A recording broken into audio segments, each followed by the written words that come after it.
Hi, my name is Gibson, and I'm the co-owner and creator of the Personal Development School. This is your daily breakthrough video, and in this video, I want to talk to you a little bit about how to know when a dismissive avoidant partner is becoming more secure.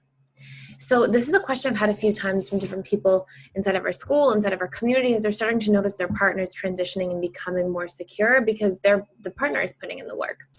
And I want to start this off by saying, there's a lot of people who are like, do not date a dismissive avoidant person ever, blah, blah, blah. My opinion is that that's like saying, don't date somebody with an insecure attachment style ever. You can't say that because all these human beings have really deep, beautiful internal qualities, and they've been wounded somewhere along the way. And so my advice to anybody would always be, pick somebody. And if you see them doing the work, if you see them showing up, if you see them expanding, growing, willing to work through things, willing to try hard, willing to communicate, in my experience working as a clinician and working with so many people over prolonged periods of time, anybody can change if they're willing to put in the effort. And so, and there are obviously very specific exceptions to that rule, like people who are psychopaths and literally have a smaller amygdala in their brain structure. There's certain parameters to which that applies, but when it comes to attachment styles, we have neuroplasticity, we have neurogenesis, we have subconscious reprogramming. We weren't born with these specific attachment traumas that shaped our behavior and our perceptions and our rules for how we relate to others. So if we learn new things and we pattern them in using specific subconscious reprogramming tools, and we fire and wire new neural pathways repetitively, we can change our dynamic completely. So, I want to be clear and say, all human beings are beautiful human beings, and everybody has a great capacity to show up well in relationships, and we're wired for attachment. We care to give, we care to contribute, we care to show up naturally.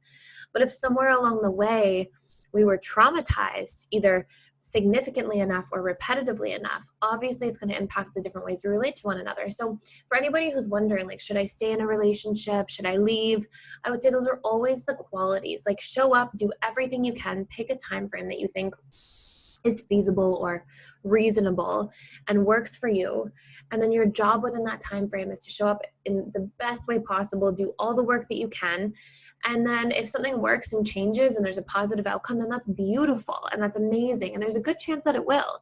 But if it doesn't, then at least you get to walk away from the situation guilt-free and regret-free, knowing you did everything you can and at least you learned something from the process. So again, this is for obviously people who aren't in dire circumstances. If you're in your relationship and you just have so much resentment, it's spilling over into everything and you're super unhappy, then leave, absolutely. Or if you have really unhealthy violations of your boundaries, make sure, stay safe, get out of anything that's not good. But if it's just you're unhappy and you're thinking do I leave, do I not leave, try to put in the work for a little bit of time first. And then if it doesn't work, you can always move away, and you know with certainty that you're making the right decision when you do so. And that's only going to expedite your healing process, so to speak. So I just wanted to touch on that because I see this stuff happening a lot and coming up a lot. And I just think it's a really important point to acknowledge. And I've seen personally hundreds of dismissive avoidance change. And I've seen tons of dismissive avoidance change inside of their school, asking such insightful questions, just showing up so extremely well, sending me emails, just really beautiful, powerful things. And without oversharing too much personal information, my long-term partner who I've been with for years and years, is dismissive avoidant and is very secure now because he was willing to show up and put in the work. And I'm extremely grateful for who he is and how he shows up, and literally could not ask for a better partner. And it took work 100% from both ends, but if somebody's willing, things are changeable. So that's my beginning of this video, because I know that some people will be like, no, don't support dismissive avoidance. And I hear you. I know that it can be really painful if somebody's not willing to put in the work, and if they are dismissive avoidant, it can be treacherous. So it's really about is the person willing to show up or not what is their attachment style. And I think that that's always the best way to look at situations. So here are some simple cues as to if somebody is changing in their attachment style itself. A few things will happen. Number one, you'll see that the dismissive avoidant partner starts to become more vulnerable. One of the first sort of breakthroughs we'll see as a general rule, and these are patterns, they can come at different rates and different times, but this is generally the process that I tend to see. And it's that dismissive avoidants will start to feel more of their feelings and express their feelings. And sometimes that initially starts out in like a frustrated way, or like a magnified sensitivity in a way, like where you'll see more of the frustration, but also more of the fear, but they'll start coming to you with it instead of just withdrawing, and you don't understand what's going on, and you'll actually visibly start to see some of the expressions change in the relationship. And usually the next stage that we see is that dismissive avoidants start to, like, one of the things, just to give you context, one of the things that's so interesting about when fearful avoidants are healing, they start to develop, as a general rule, their more dismissive side. So they almost seem like they're taking space, but usually what they're taking space isn't from something or to get away from something, but it's to go towards something, and that's usually the relationship to themselves. And anxious preoccupieds go through the same thing. People will ask me all the time, like, am I becoming dismissive avoidant?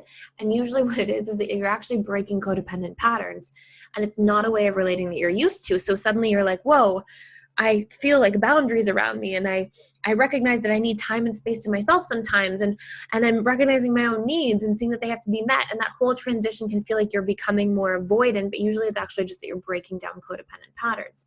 So the dismissive avoidant, which is really interesting, will often say things to me like, I'm starting to feel like I'm becoming anxious, or I'm starting to become like needy in the relationship. And usually it's so sweet, because the things they'll say are like, that are needy, are like not needy things at all.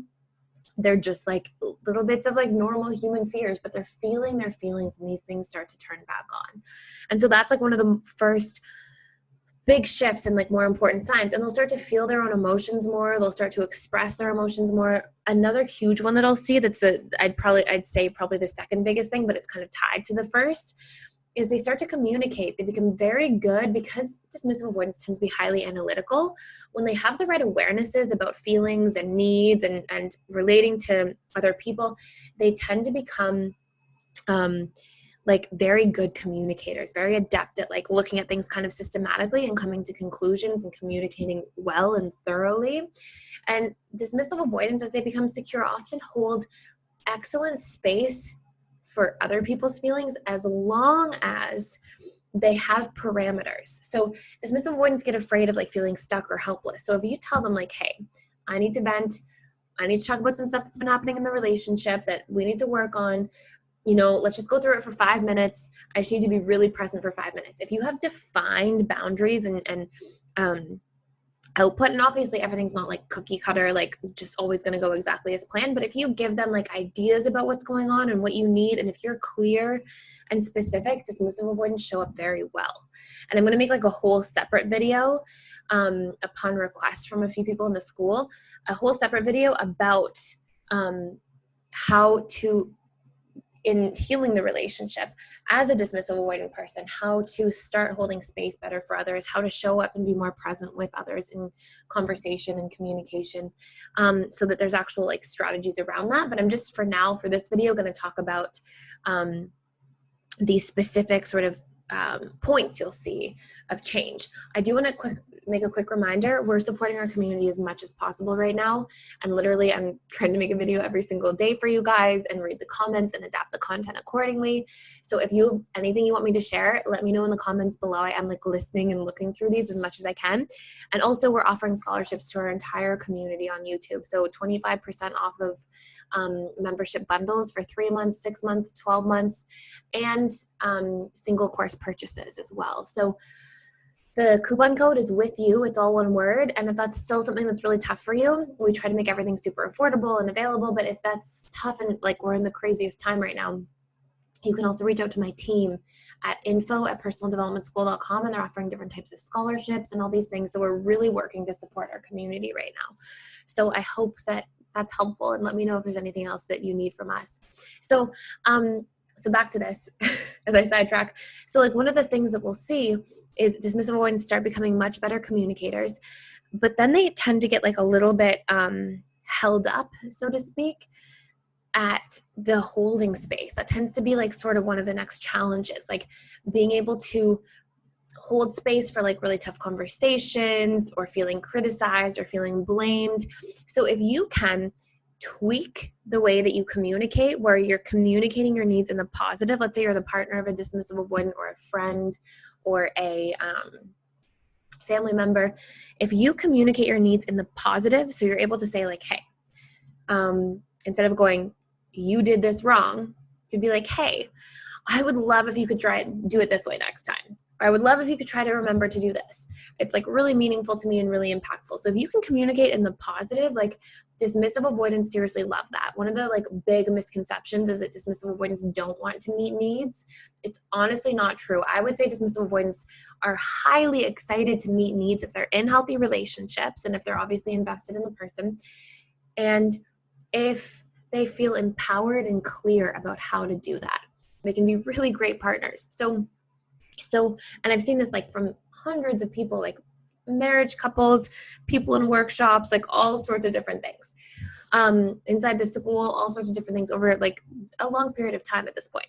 So what's really important is clarity around the expression of needs. And then when it comes to like sharing your emotions or like needing to work through things, try to do it in a way that's like healthy and clear. If you can't, and if you get to like these sort of breaking points where it's like, it's probably you haven't been communicating your needs clearly enough and consistently enough for a long period of time, or maybe the person's like literally just not willing to work on themselves. And then you're getting your answers, right? You're seeing, okay, I'm showing up, I'm doing the work, they're not reciprocating. And then okay, well, this like isn't going to go anywhere because it's feedback for you either way, right? For like what's right or wrong for you, because we all deserve to have our needs met and have people connect to us and show up and have a mutual healthy exchange of energy and to thrive together and grow together. So if you're seeing that, right, then you want to know, or you want to be able to be like, okay, this is obviously not the relationship for me in this case. But if you're getting to these like breaking points, let's say, usually what I will see is if dismissive avoidants feel overall safe in the relationship and feel overall like they can communicate through things and things are communicated in the positive, if there are little like blips here or there when somebody's a little bit volatile or expresses in a negative way or criticizes, usually those things actually aren't as big of a deal if there's an overall health and wellness and empowerment on the dismissive avoidance part, because they're doing the work, they're learning to communicate, they're starting to feel empowered in that area, they're feeling safe in the relationship, they've opened up more vulnerably. And the prerequisites for that, I could make a separate video on, like how to actually get to that point, but these are the ways that you're going to see and be able to know that the dismissive avoidant is in the process of changing and really healing and becoming more secure. And then the other things I would see is that they start to naturally take other people into consideration a lot more. They tend to start giving a lot more often. And what this is really a signpost of when they start giving more often is actually their nervous system starting to become regulated. They feel safer around other people. They feel like they can be themselves around other people more. And they start getting out of that sympathetic nervous system state and into parasympathetic. And when we're in sympathetic, it's like your fight or flight mode. Like think about, like, just as a clear example, a time where you're late to work, right? And let's say you already are in trouble with your boss or something and you're late to work, and like if people are cutting you off, it's a big deal. You're like, get out of my way, like I'm gonna run everybody out of the way. Like, I'm kind of joking, but like, that state, I've seen that so many times with people. And so you get into that state, you're not like super empathetic when you're in that state. You're not like all lovey-dovey to people and thinking, how can I give the person in front of me a space to pass? You're not, because you're in fight or flight mode. And I want you to imagine, like, most dismissive avoidance, if not, like, I would say, I haven't exactly been like, are you in fight or flight mode? But a lot of the symptoms and patterns that I've seen of what that means, I'm not sure if I've seen dismissive avoidance out of fight or flight mode when they're a very dismissive avoidant attachment style. And so, like, when you're in that space, that's how they're working and operating all the time. And so they're not in a space where they're like, oh, let me give more. They're like, how do I survive? I can't give what I'm trying to survive. So one of the big things that we'll see is like when they start giving more emotional and energy, giving more time, wanting to spend more time together, coming around in a healthy way. These are all symptoms of the dismissive avoidant in healing to becoming more secure. So these are some initial things that you'll see. I feel like this is already a pretty long video, so I will create another video a little bit more about this. If you guys want to let me know in the comments what else you want to see about this topic, maybe like how the dismissive avoidant heals, or the next signs of when you know the dismissive avoidance becomes secure. But I would say, like, overall, it's really just a few key things. It's like they become more present, they start to develop anxious edges, but they're not really anxious edges. They're like them just starting to feel like literal like need for human connection, and withdraw a little bit if they're not getting enough of it. And so they'll start to communicate more, they'll start to feel their feelings a lot more, they'll start to bring their needs into conversations, they'll be a little bit more emotional in the very early stages, but it's a good sign. And they will then start to give and hold space and feel empowered to really like work through things in the relationship from either end, and even be able to validate feelings. And like, these are all signposts of a secure individual. So on that note, I hope this is helpful. And if you are getting a lot of value out of this channel, please like, share, and subscribe. And I will see you in the next video.